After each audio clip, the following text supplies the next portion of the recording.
Welcome to Chillin' 101. We hope this video helps. In this video, I will show you how to make chicken stock from chicken bones using an easy method. First, gather your ingredients.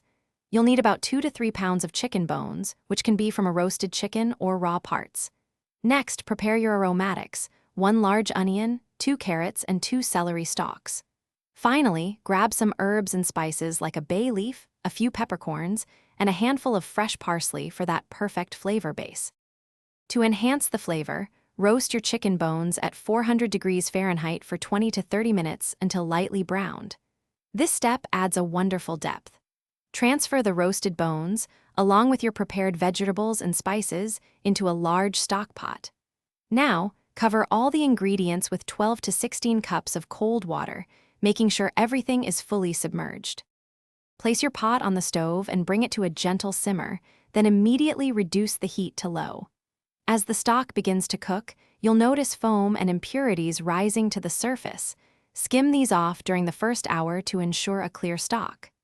Let it simmer gently for at least 4 hours or up to 8 hours for the richest flavor. Once your stock has simmered sufficiently, carefully strain it through a fine mesh sieve, discarding all the solids.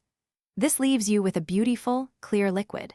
It's crucial to let the stock cool completely before transferring it into airtight containers for storage in the refrigerator or freezer.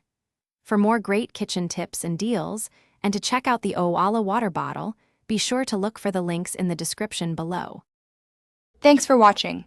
Consider subscribing if we helped you.